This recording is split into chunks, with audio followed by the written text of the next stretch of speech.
Hey guys, welcome back to What the Fat. Today's micro podcast, we're going to talk about something slightly different. I've been getting a lot of questions regarding fasting. I know it's a big topic. I know it's something that a lot of you might have questions about. So I wanted to jump into this, and I actually think we'll end up doing a video, like a longer tail video about this. But here's the thing. I want to start with the basics. I want to start about like, hey, where did this come from? What constitutes fasting? And I actually have some notes. I usually don't have notes. I usually just kind of free fall it.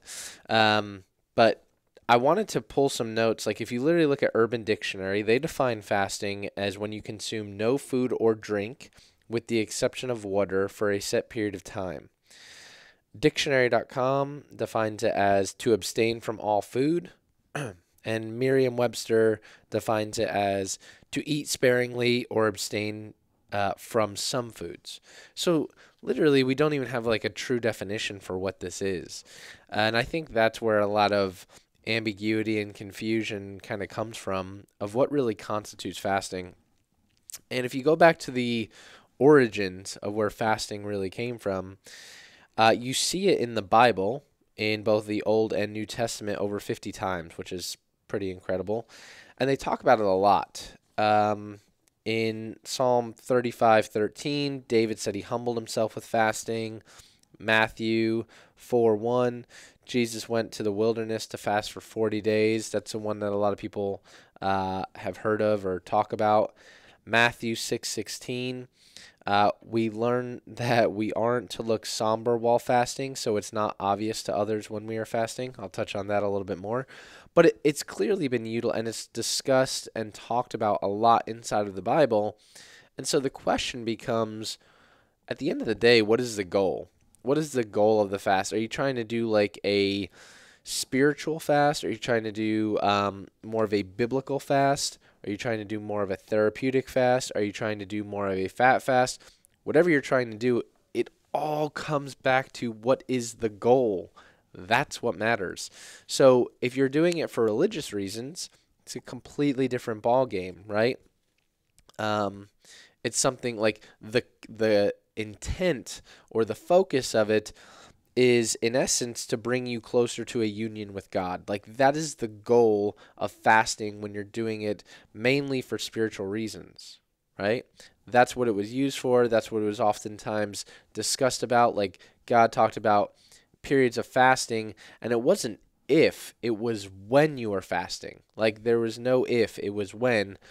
And so if it's faith-driven, that's a completely separate ball game because your intent or the context of why you're fasting completely changes, right? Now, I think there's two ends of the spectrum. I think there's people who think that fasting is dumb. It's all just about calories. It doesn't matter if you fast. It doesn't matter whatever you do. And then there's the other people who are literally timing it to a second, who are sitting at the fridge waiting for it to hit 16 hours, and then they jump in and they're scarfing down food at 16 hours in 1 second, right? There's like two ends of the spectrum, like the really extremists who hate it and the really extremists who are like, I'm timing it to a T. I tend to fall closer to that end, but I'm certainly not an extremist, and I'll tell you why. First off, if you're doing it for biblical reasons, the number one thing they talk about is fasting should be done with an attitude of humility. And they actually have in here Matthew 6:17. It says, "But when you fast, put oil on your head and wash your face, so it will not be obvious to men that you are fasting, but only to your Father who is unseen. And your Father who sees what is done in secret will reward you." Which is kind of interesting because I know there are some people who often refer to the Bible and refer to like reasons why they're fasting, yet they're the people that are out on social media like letting everyone and their mother know that they're fasting, and they're like, look at me, I'm fasting. And it's like, it's not like an I'm better than you thing. Like if you really look inside of the Bible, it talks about being like humility and talks about being humble about fasting. Like I fast all the time, but it's not something I'm out there being like, oh, you suck because you don't fast. No, like have some humility with it. Just kind of interesting to see that perspective. But let's dive into fasting. What are the benefits of it? In essence, a lot of people talk about a concept that we'll dive into here in a little bit, known as autophagy. It's the reason what drives them to fast. They basically want to clear out debris. They want to clear out gunk. They want to provide the best overall benefits. Sometimes people do intermittent fasting to try and get into a deeper level of ketosis, right? Because when you're not consuming food and you're consuming just water, what most people do, water, electrolytes, you bump yourself into a deeper level of ketosis. You're not consuming carbohydrates. Your fatty acid lipolysis is a lot higher. You're breaking down fat at a much higher rate, so you have an increase in ketones, right? That's probably why a lot of people who are listening to this are doing fasting. Like I said earlier, it comes down to what is the goal. Why do I do periods of intermittent fasting? For me, it's more of a challenge of like, hey, understanding that appetite is back in my control. And I think a lot of people lose sight of that. Like, I think that's one of the biggest benefits of fasting is understanding that food doesn't control me. I control what food goes into my body. So, yeah, it's a lot easier for me to wake up in the morning as I'm doing work, walk over to the cabinet and just throw like a little bite of a bar, or like have some piece of bacon that I might have cooked up earlier. That's a lot easier, but I like the challenge of it, right? It's the reason why there's benefits to taking cold showers. 99% of people, the benefits is overcoming the challenge of like, wow, this is going to be a shock to my body. For me, I like going through little challenges like that daily, and for me, that's mainly, obviously there's other reasons why I do intermittent fasting, but mainly the reason why I incorporate in intermittent fasting is some of these basically building of, you know what, I do have resilience. I can walk away from the cabinet. It's one of the reasons why I go into, even when I'm like eating, I'll walk into a grocery store and walk down the candy aisle. Like, for me, it's building up resilience to be like, wow, I used to go down this aisle and be like, I want the sweetest fish, I want the M&Ms, as long as they had like the nuts in them, like, you know, the yellow bag. I want the gummy bears, all of that stuff. Like, that's how I used to walk down the Reese's peanut butter cups, Kit Kats, everything you can imagine. Now I walk through with no temptation, and like, those are little wins that compound over time. And so, in essence, for me, it's more about putting appetite back in my control, building up resiliency, and understanding like I can make decisions and I'm not controlled by the food anymore. And that happens with a degree of ketosis.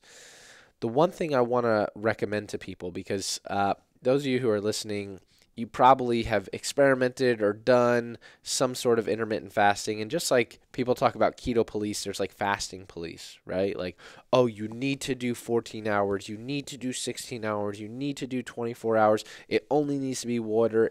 And there's like so many rules, right?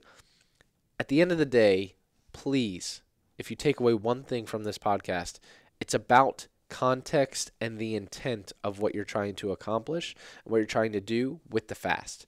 Period. That's what dictates the quote unquote fasting. Because by definition, I mean, there's those were just three, but by definition, fasting is abstaining from food or sometimes even drink.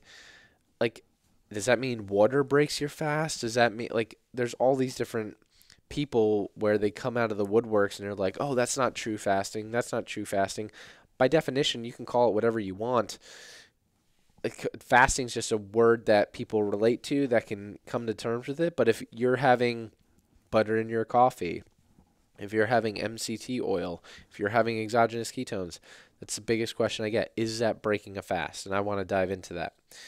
But with that being said, the people who are like the fasting police and are like, you're not getting any of the autophagy benefits until you hit X, or you need to fast till at least Y to get benefits. Listen, the way I look at it is this: like, a lot of people are like, you need to do a 16-hour fast, an 8-hour eating window.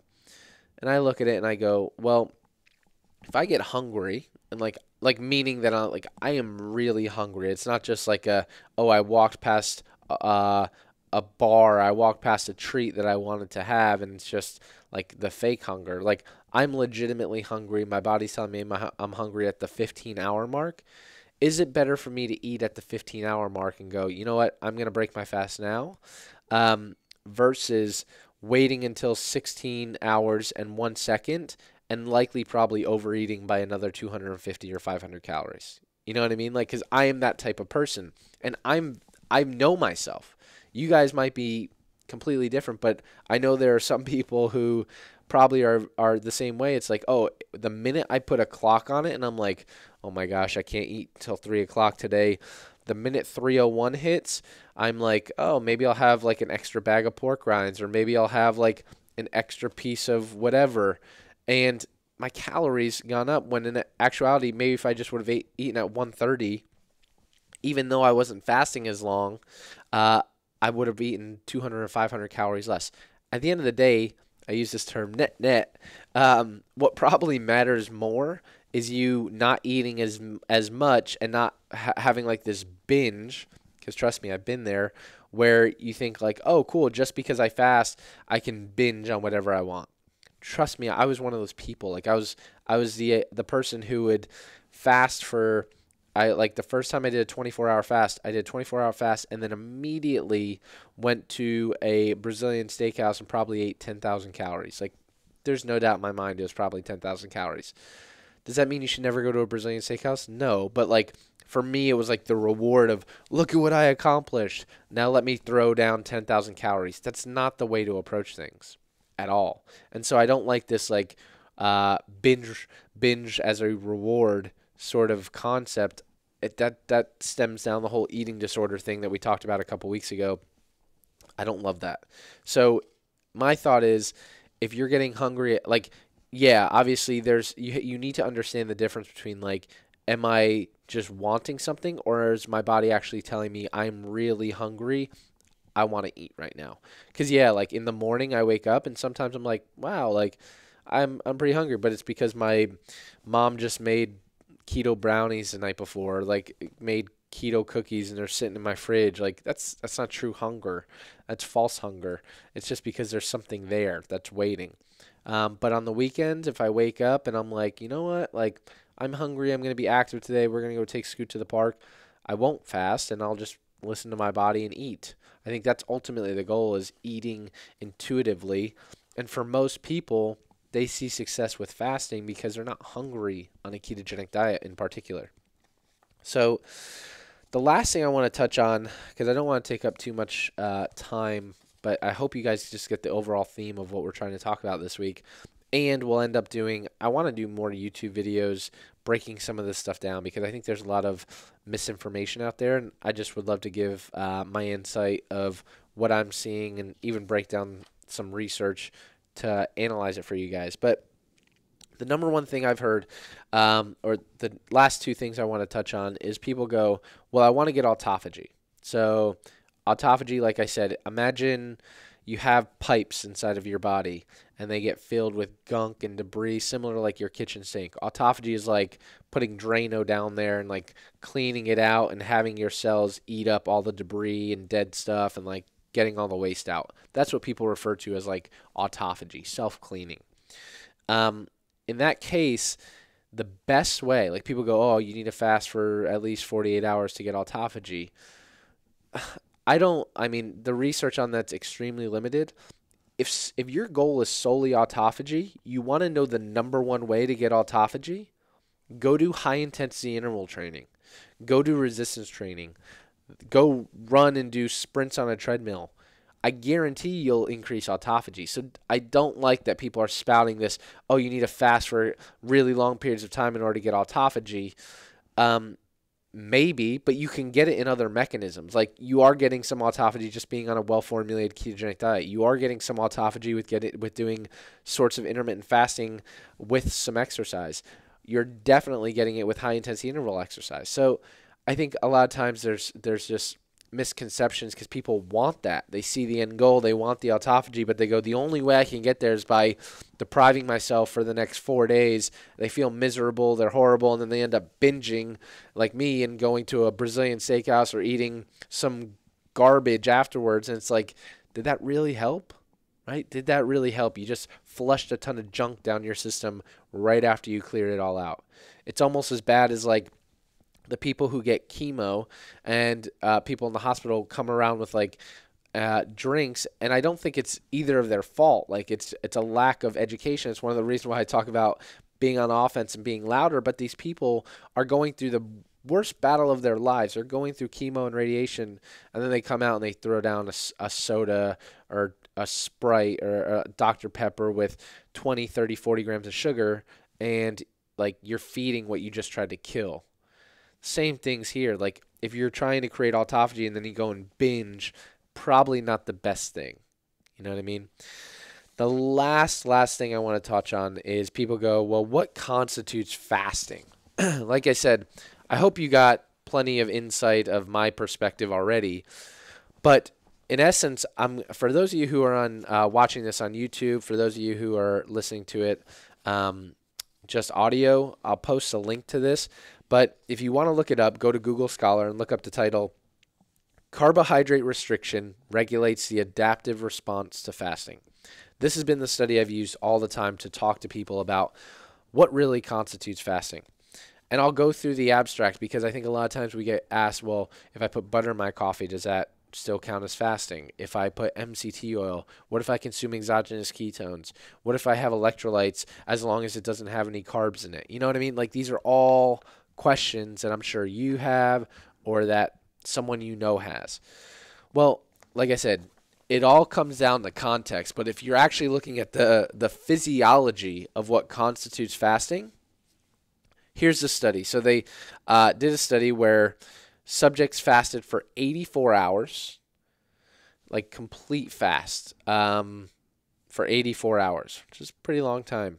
And then the other group, they basically did a lipid emulsion and they infused it. So basically what they're saying is they infused straight fat, like pure fat, infused it into them to meet their resting energy requirements. So if your resting energy requirements are like 1,500 or 1,000 calories per day, they infused 1,000 or 1,500 calories of fat during that 84 hours. They looked at things like glucose, free fatty acids, ketone bodies, insulin, epinephrine. No differences between the people who completely fasted and the people who had the lipid emulsion or straight fat. No differences between the groups. Their results indicate that this demonstrates that the restriction of dietary carbohydrate, not the general absence of energy intake itself, is responsible for initiating the metabolic response to short-term fasting. Now, again, that is short-term fasting. But in essence, what that is saying, it is the carbohydrate restriction, not the complete absence of calories, that regulates this adaptive response. When we're talking about things like insulin, free fatty acids, everything you can think of physiologically of what's happening, it's mimicking the same as long as it's the restriction of carbohydrates. Now, what threshold that is determined by, we still don't know. This was straight fat. So literally that's like saying just straight MCT, straight coconut oil, straight butter, probably straight exogenous ketones if they're straight fat. Now, when you throw in sweeteners and things like that, will that change the dynamic? Possibly, but at the end of the day, it's minimizing carbohydrate intake which drives that physiological response. And that's always been my perspective. So if your goal is to extend the window in which you're not necessarily eating, like I do this in the morning, I'll have like say coffee with sometimes, like right now actually I'm experimenting with, someone sent me some like liquid allulose, which is interesting. So I'm playing around with a little bit of that. It's like half of a serving, and a little bit of a creamer that got sent to me, and it's like 4 grams, and it's no sweeteners, nothing, just 4 grams of fat. And like if that can allow me now to extend my fast till 1 or 2 o'clock, cool, that's great. Like, do I think that breaks the fast? By definition, you might say yes. By research, no. So I hope you guys take away a little bit from this episode, and I hope if you want to see more of it, let me know. Please do me a favor. Make sure you share this with someone that you think has questions or needs to understand fasting a little bit better.